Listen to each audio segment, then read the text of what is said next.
right, everyone, welcome to the live. We're going to get started in just about 1 minute.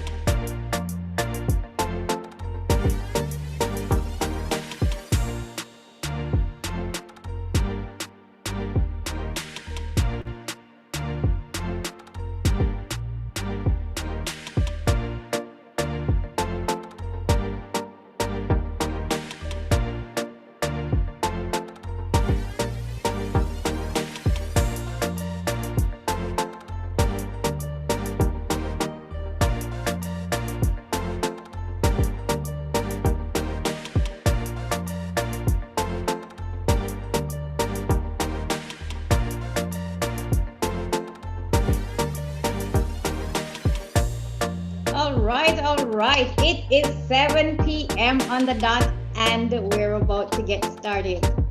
Welcome once again to those of you who are joining me tonight for Mind Matters,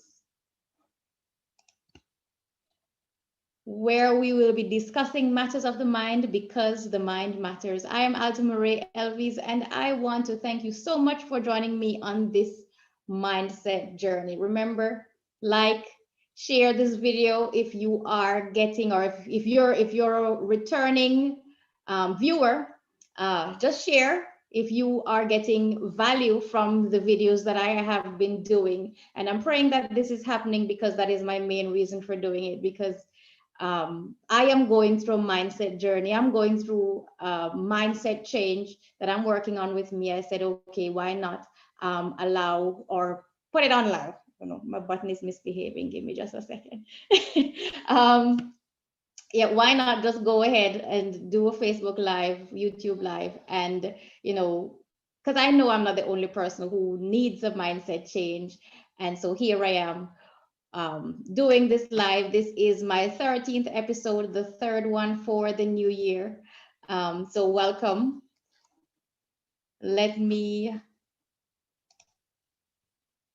I'm still trying to get used to switching back and forth from the YouTube and the Facebook to make sure that I'm seeing comments.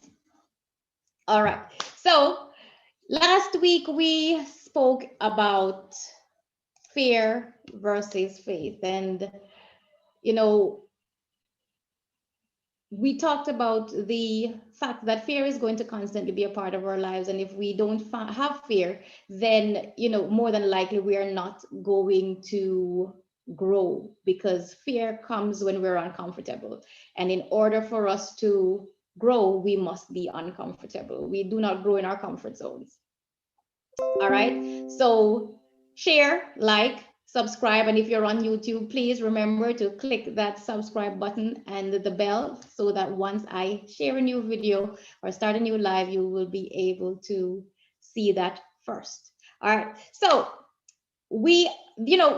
so many of us are afraid of so many different things, and one of my biggest fear is the fear of failure, and that's something we're going to look at probably next week, dealing with failure. I don't like to be wrong.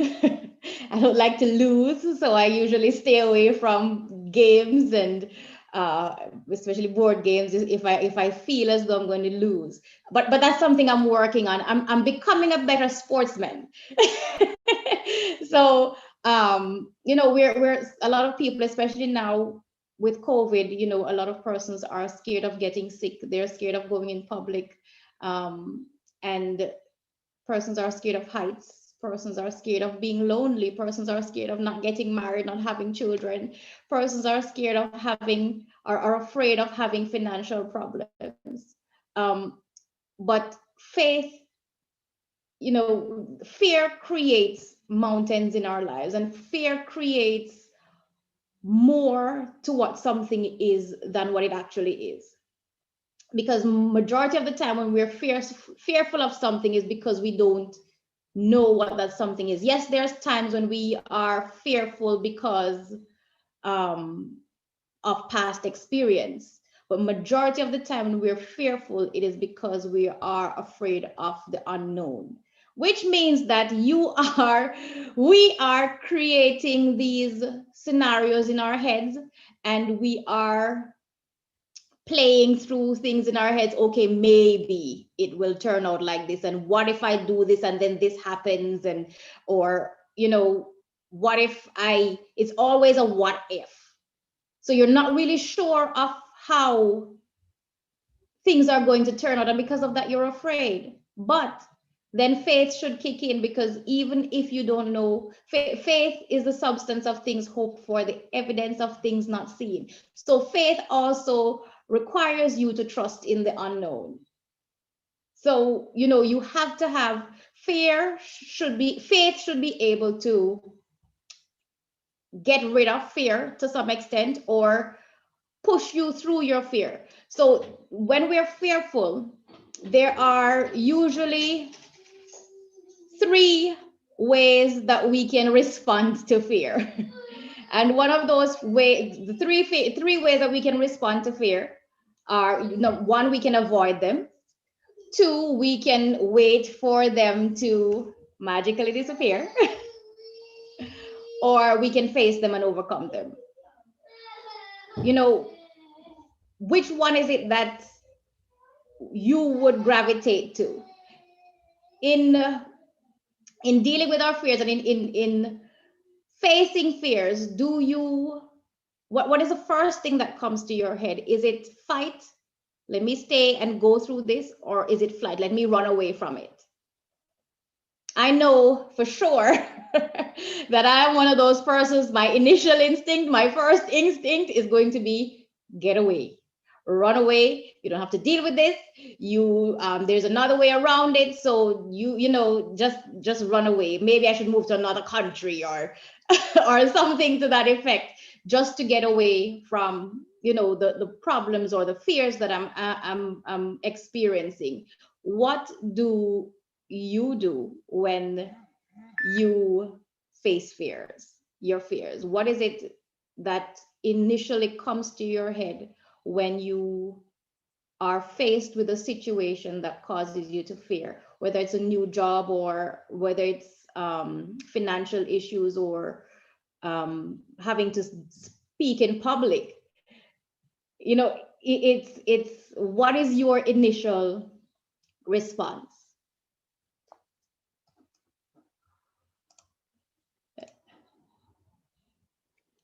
All right. So we're going to look at just a few ways that we can deal with fear. How do we face these fears? How do we overcome these fears that we have? And as I said, everybody's fear is not the same. So what I fear may not be what you fear. I have some friends who are, it seems as though they're fearful of nothing. When they come across something, you say something the wrong way, or they're not fearful of expressing themselves. For me, I am one of those persons. I always wonder, if I do this, how will this affect somebody else? How will this affect the next person? And because of that, I sometimes tend to stay away from confrontation. Yes, that's the word. I was trying to for the word to come, confrontation. I am not confrontational. I don't like confrontation, but sometimes you have to confront persons, especially if it is something that affects you. You have to be able to confront in a positive way. Confrontation is not, always negative. And when I was doing my counseling practicum, one of the things that I got graded down for my first observation was the fact that I wasn't confrontational, meaning that things would happen, students would say something, and I wouldn't react, or I wouldn't confront them based on the fact that they did something contrary or said something contrary to what we were discussing in the group, or discussing during class. So that was something I got graded down for, something I'm still working on. But what I'm doing now is to make sure that when I confront with the proper information. and I don't just go based on what I think. Give me just 1 second.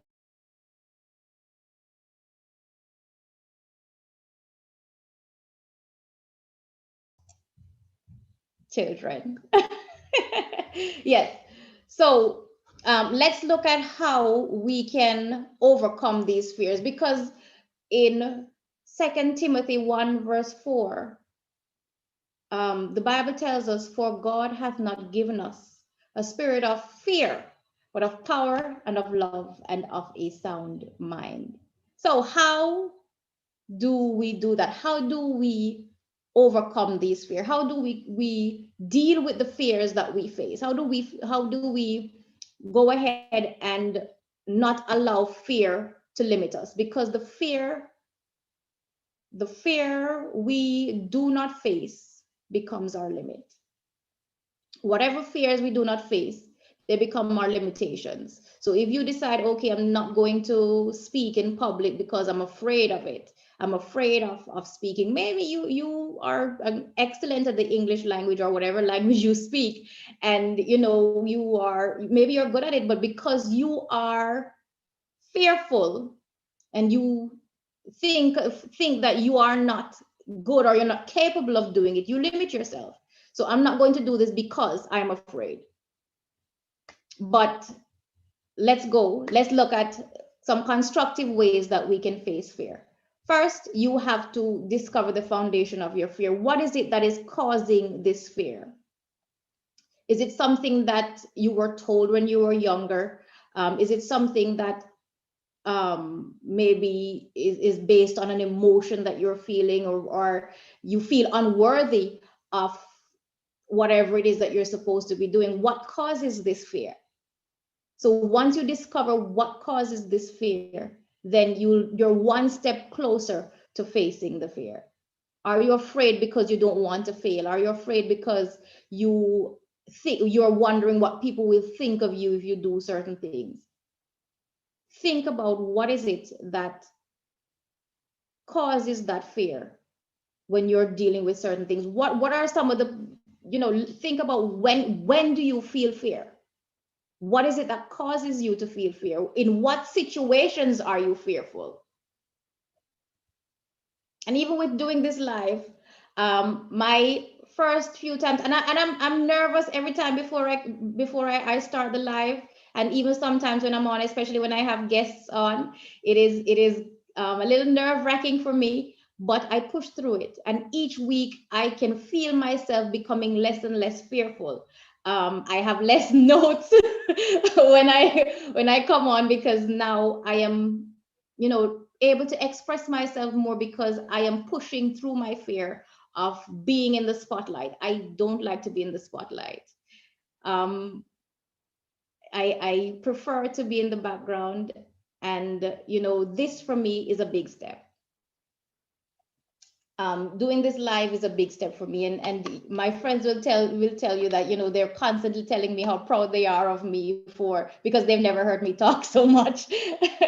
So yeah, find out what it is that causes that fear, and then you're one step closer. Then the next thing you have to do is admit that you have that fear. You can't fix something if you don't think that something is wrong. And I'm going to use an illustration. If you're in a bad marriage and you don't feel as though persons on the outside might feel as though it's a bad marriage, and you're in a marriage and you don't see anything wrong with what's happening in your marriage, there is no reason to fix it. You may be getting a blow here and there, and for you it's probably in your head you're thinking, okay, maybe nothing is wrong with that, and people are on the outside saying, boy, you need to get away, you need to get away. But because that person is not admitting that there is something wrong, there's no way that they're going to change it. There's no way that they're going to fix it. And the same thing with our fears. We have to admit it in order for us to fix it, in order for us to get through it.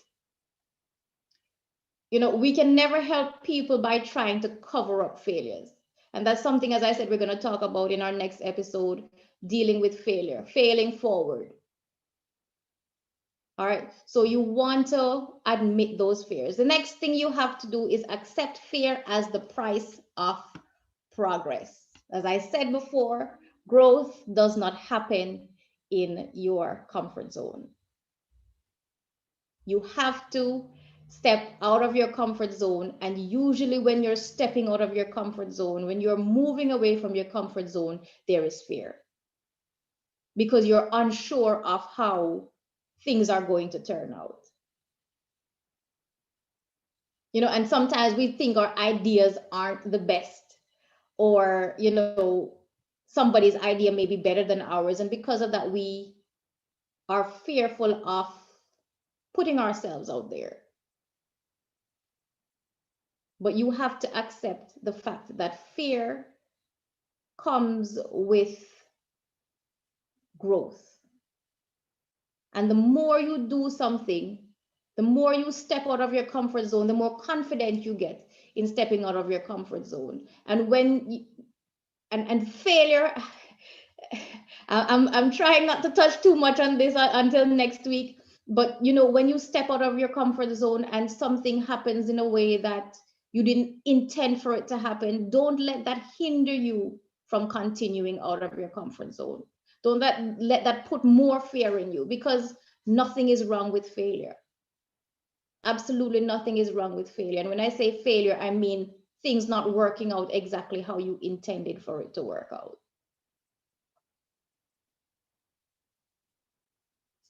And then another step that you take to get rid of fear is to develop a burning desire within you. Get red hot. You have to desire something. What is it that's going to propel you to get over this fear? Is there something that you're trying to accomplish? Have that burning desire for wanting something. Or, I'm sorry, my son is at the door trying to come in. All right, so have that burning desire to propel you when you're afraid. Have a why. Why is it that I'm doing this? Who am I doing this for? Are you doing it for you? Are you doing it for your children? Are you doing it for your community? Whatever it is, what is your why? Do you want to do it because you want to grow professionally? Do you want to grow spiritually? What is your why for pushing through that fear? And you create that desire, that burning desire. And once you have that burning desire, it is less likely that you're going to step back when you feel fear. And you're going to shy away. It's less likely that you're going to shy away from what you have to do if you have a burning desire, because your desire for reaching your goal is going to be more than the fear that you're feeling. Or it would push that fear away because you have such a burning desire to get to where you want to be.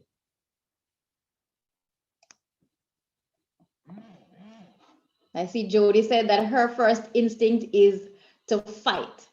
Jody, you and I are just totally different. All right.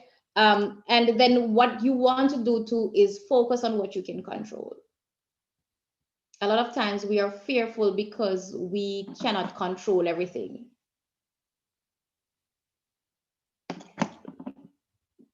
At the end of the day, you cannot control everything. There are only certain things in your life that you can control. You can't control the weather. So if it rains outside, why you don't need to get upset about the rain, because you cannot control the rain. If somebody says something about you, you cannot control what that person says. So, you know, don't allow that to feed your fear. Focus on what you can control. You can control your attitude, but you can't control the actions of others. You can control your calendar, what you do in each day, but you cannot control the circumstances that life sometimes throws at you. You know, so remember, it's not what happens to you, but what happens in you that counts.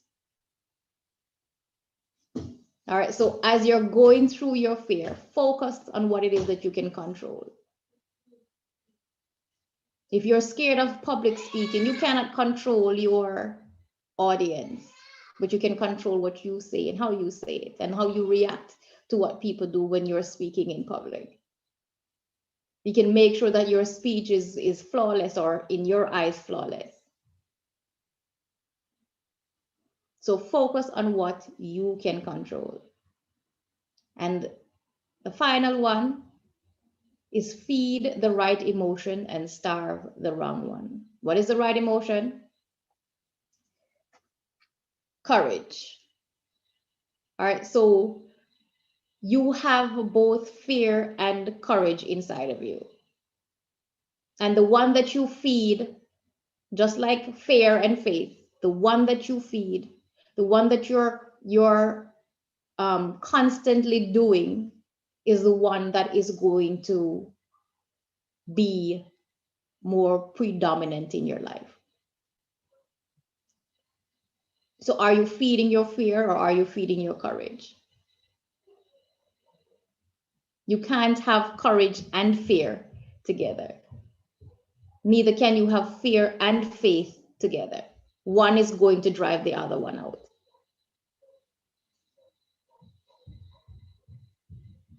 As Pastor Kyle said last week, even if you're fearful, do it shaking. Do what it is that you're doing with that fear still there. And as you continue to do that, you'll realize that the more you do it, the less fearful you are. Not saying that the fear is going to go away totally, because fear, as we said, sometimes is sometimes good. Fear is not always negative. So there are certain fears. When the fear cripples you, then definitely that's not a fear you want to have. But when that fear is there to guide you, to make sure that you stay on the straight and narrow, then that's good fear.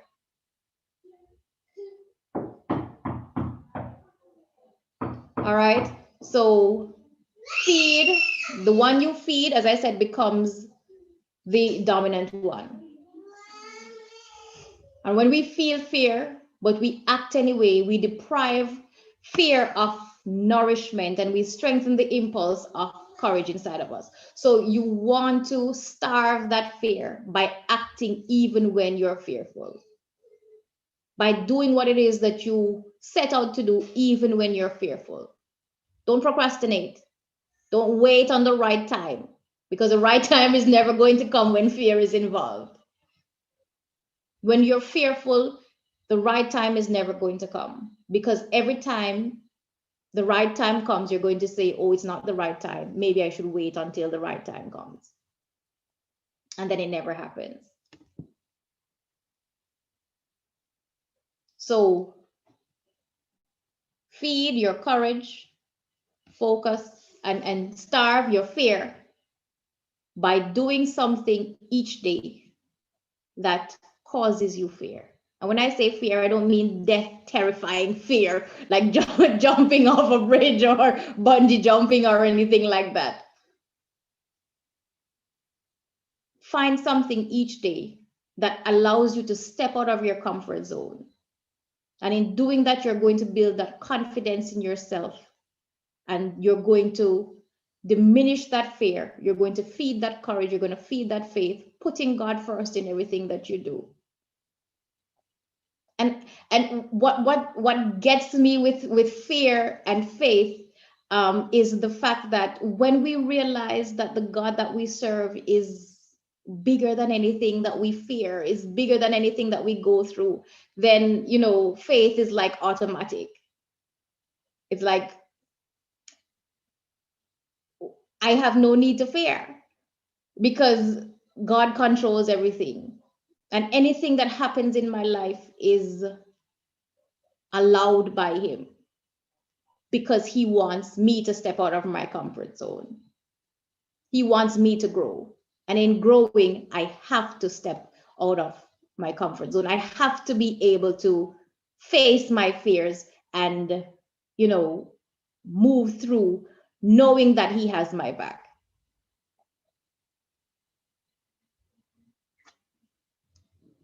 So when you're feeling anxious and uncertain, and you feel that fear creeping in, God instructs us to renew our thinking by prayer. Pray about it. Be thankful, be grateful for the blessings that we have and the promises that He has given us. The Bible is filled with promises. For almost everything that you go through, there's a promise there for it.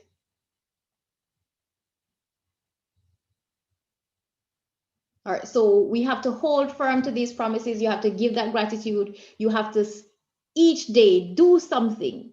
I know it's not easy. It's not easy for me either, but we have to push through, and we have to get to that point where we are so confident in ourselves and confident in God that we are able to do anything that He calls us to do. Fight that fear and push past it. Face your fears, overcome those fears, and in time, you'll be one of the most confident people that this world has ever seen. Thank you so much for viewing, and I will see you on our next episode next week as we deal with facing failure. How do we deal with failure? Not sure what I'm going to name that episode as yet, but it has to do with failure. All right, dealing with failure. All right, so see you next week. Thank you so much for joining me today. Enjoy your week. May God continue to bless each and every one of you and your families. And remember, change your mindset, change your mind. What's on your mind?